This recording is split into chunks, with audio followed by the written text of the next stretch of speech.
Okay, guys, here we go. So this is round two of my lectures online. So I know you guys enjoyed my first one so much, and since more people are missing class, let's give it a round two. So we ended last class with that little activity looking at the processing of deep processing and shallow processing. So some of you had to actually think about the words that you were given and think about them, whether that would be useful on a desert island or not, and the others had to see how many vowels were in each word.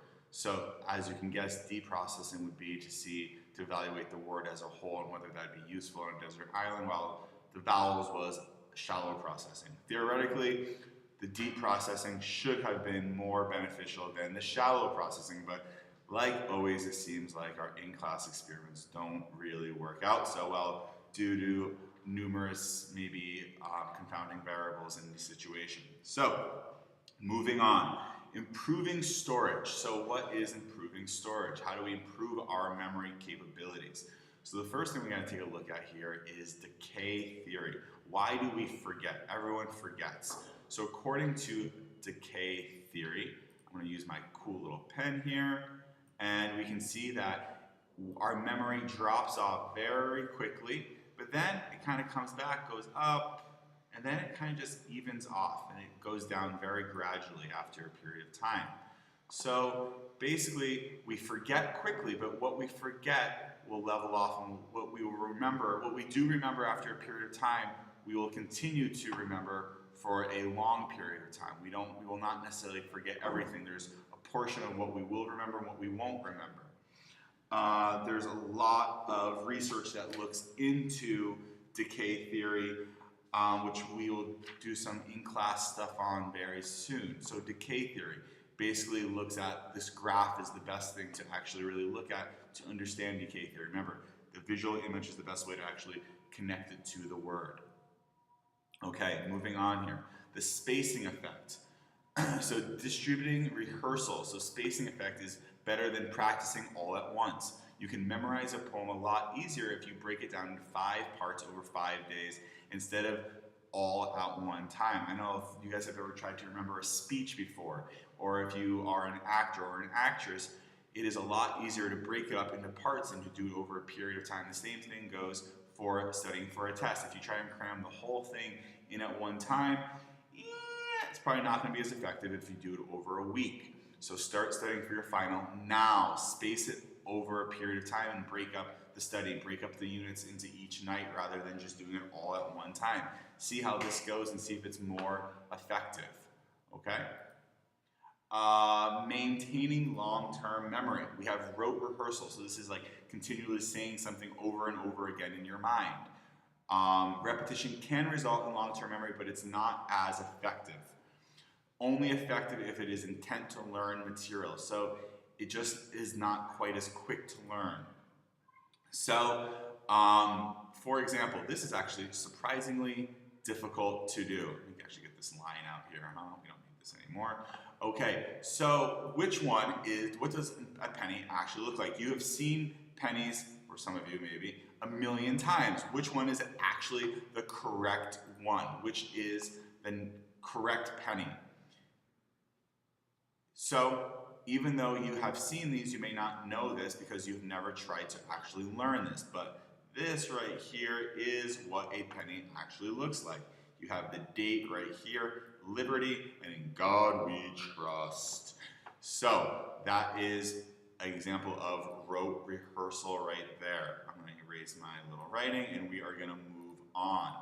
So, maintaining long-term memory. So, elaborative rehearsal. So, the process of relating new information to the information that is already stored to our memory. So, we have quite a few different strategies of doing this. We do this in school as teachers a lot. Think about what kind of exercises that your teachers do. So, meaning is assigned to new information and then linked to as much existing knowledge as possible. So, in class, oftentimes we want to try and connect to something that you already know before we try and teach you something new. I think it's why psychology is the best class there is, because so much of what we talk about relates to something that you know about and stuff that it actually affects your everyday life. You have experience with a lot of the things we talk about. You don't Now, you've never maybe necessarily learned about it though, but you have experience doing or seeing or hearing about it for sure. Okay, so a couple of these methods would be, the first method would be what we call the link method. So first, imagine a silly, memorable image that represents the type of list that you want to remember. Also include in this image the first item on the list. See below, for example. So apples. We're gonna put apples in our cart, and we have this funny little diagram which might help me to remember what I need to bring home to my family. So this image is the header for your list. So if I have just this, I probably don't need anything else, and I can remember the other things that are important. So anything that is memorable helps to activate your memory in what you need. So once you have the first item, if the image is memorable, you can remember the next items on the list. The method of Loki. Actually, I said that wrong. I looked it up how to say it properly and I didn't say it. Bummer. Okay, so in this technique, the subject memorized the layout of some buildings or arrangements of shops or any geographic entity which is composed of a number of discrete loci. When desiring to remember a set of items, the subject literally walks through these loci and commits each item to memory. So it's using imagery to help remember something. So in classical Greece, a lot of the actors actually use this method to help to remember their long performances and their lines in each drama. So it's like if you're doing a speech, you're trying to create a mental map of what you're going through to remember what you're actually talking about. So it's a good way to help remember certain things if you are trying to do a play or a speech. You can even use this for possibly a chapter of a textbook too, to try and create mental representations of certain parts of the speech or textbook or whatever you're trying to actually remember at the time. So how are we improving retrieval? So retrieval cues are what we most often use. So memories are held in storage by a web of associations. These associations are more like anchors that help retrieve memories. So we have different ideas that connect all to the fire truck. A fire truck has water, it has a hose. Red truck, fire truck. What do we use it for? Fire. What is fire? Smoke, heat, smell. These are all cues that represent what is a fire truck. They are held together. We have associations that are connected that we will connect to a fire truck. There are some games that are quite popular now that use many of these retrieval cues that ask people to use their memories to come up with certain things from the past. Like there's the game with the phone that you flip it and you're trying to guess what other people are describing using retrieval cues actually. I don't know if you know what I'm talking about. You could think I'm crazy, which is okay. So priming, what is priming? To retrieve a specific memory from the web of associations, you must first activate one of the strands that leads to it. So the process is called priming. So if you hear the word rabbit, it activates the concept, which then primes the spelling or spoken word hare, so that help you actually spell the word later on. So we've already talked about priming quite a bit, so it's giving a little bit of information before something actually occurs. Where and when matters. So these are two really kind of fun things to learn about. Situation factors. I think I was talking to Alex Sai about this today. He asked me about this. So you actually can recall information best when you learn it if you are taking a test on information, it's best to take the test where you first learn that information. So for example, if I gave you the final exam for this class in a different classroom, you might actually score worse than you did in this classroom. So you're going to recall information best where you actually learn it. So if you are studying for a test, it's actually best to maybe study for that test in the place where you're going to have to recall that information later on. Or at least a place that's somewhat similar. State-dependent memory. I think we talked about this a little bit before. a wonderful movie which I believe Nikki has gone out to see, which is called Hangover, talks about, oh dude, we forgot where we left our friend, and so they have to get re-intoxicated to figure out where they left their friend. So this is state-dependent memory. So recall of information is better if a person is in the same physiological state as when the information was learned. So if you were drunk when you learned that information, it is probably best to be drunk to remember that information once more. I'm not saying to study while you're drunk and then to take your test while you're drunk. That is not what I'm saying, and you better not do that. Wonderful. Okay, so parallel processing is, we've talked about this last class, the tip of the tongue phenomenon is when you can almost recall something but you can't quite get it. So you have multiple things going through your processing at the same time. If you leave it, your brain will continue to work on this problem and eventually surfacing with the answer. I don't know if you guys have ever tried to think of maybe an actor's name and you can't think of that actor's name. But then later on, it just comes to you. You're like, oh, that guy, and you can say the name instantly. And you may say it at a really awkward time because that's just happens to be when you remember that actual piece of information. That's just kind of how it is. So this is a tip of the tongue or parallel processing. Your recall is a bit slow, but it will come. It's there, but it's just your retrieving it is kind of slow at that time. So interference. We're going to do a couple fun things with it right now. So retroactive interference occurs when new information interferes with information already in the memory. So retro means old, so in this term, the old information is being tested. It's almost being replaced with the new information. What you've learned might be replacing the old information that you have. So it's interfering with what you have already learned about this particular topic. Okay, so thus new information is doing the interference. So try remembering the following. Okay, now, hope that was easy and nothing interfered with you that time except maybe the bell in the background. Okay, so now let's try something with some interference. I don't know how this is going to quite work. There's some numbers that are going to come up. I'm going to pause it and then we're going to come back. I want you to think about it for a second, okay? Actually, wait, you pause it. You pause it. You pause it for 20 seconds, okay? Pause for 20 seconds. Here we go. Okay. See it? See it? Now, pause. Don't look, if you look at it, shoot, this might be screwed up. Okay, now, so there's this big long blurb. If you read this while trying to do it, you could have some serious issues. So you're interfering with what you're trying to remember. There's something else going on while you're trying to remember this. This would be interference. Okay, so try remembering the following. Okay, remember this. Oh, there's two numbers.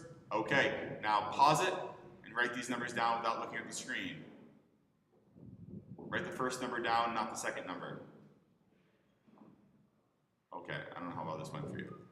Okay, anyways, so retroactive interference. The last two were examples of retroactive interference. In each one, it was the old, so the retro information that was being tested. The last trial was the hardest because it overloaded your ability to take in new information. Hopefully, I don't know if this actually works for you, if you understand what we're trying to do here. So what type of music should you listen to when you write an essay? I've talked about this before. Should you listen to pop music that has lyrics that you love? Probably not. This is going to interfere with your ability to write your essay and concentrate. The best kind of music to listen to is music that has few lyrics or something that you don't necessarily understand the lyrics. Lyrics interfere with what you're trying to do. Okay? So remember this. So if you're listening to music while you're listening to me, you're going to have some problems on your test. That's interfering with your ability to remember what you're learning. Okay? So when you see students with headphones on and they're trying to do their work, probably not the best idea in the world. Some teachers even allow this. I'm going to say not a good idea. Okay? So, retroactive interference, what does it look like? So sleep help prevents retroactive interference. Therefore, it leads to better recall. So after sleep, if we remain awake, it goes down incredibly so. Without interfering events, recall is much, much, much better. So there was a study in your textbook that looks at how people who had no interference after they learned something went right to sleep. They remembered the information at a much higher level than those who remained awake and were interacting with other people and doing other things. And so that what they were taking in, the stimuli, was actually influencing and interfering with what they had previously learned, what they were supposed to remember and recall later on.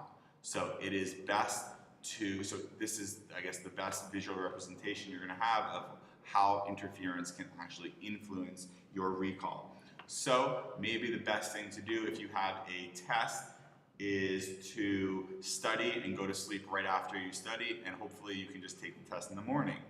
Or maybe study for before the test, I don't know.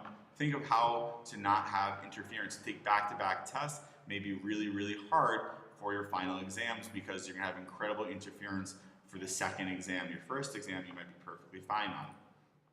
Okay, so proactive interference. This is when new information is being tested. So the old information is already in your lungs. So we're coming back right to it. So we talked about this information, so proactive. So when old information already in your long-term memory interferes. It's tough to teach an experienced show dog new tricks because it's interfering with what they already have. So psychologists have found that recall of later items can be improved by making them distinctive from earlier items. For example, people being fed groups of numbers to remember did much better when they were suddenly fed a group of words instead. So this is called release from proactive interference, meaning that if you're getting the same stimuli constantly, it's going to interfere with the stimuli that you already have in your brain, and you're going to forget it much more quickly. It's going to interfere with your memory. So for example, if you're studying French and Spanish at the same time, and you learn French beforehand, it's going to interfere proactively with the Spanish exam. They're so similar, they're from the same family of languages, and many aspects of them may interfere with each other if you're learning them at the exact same time.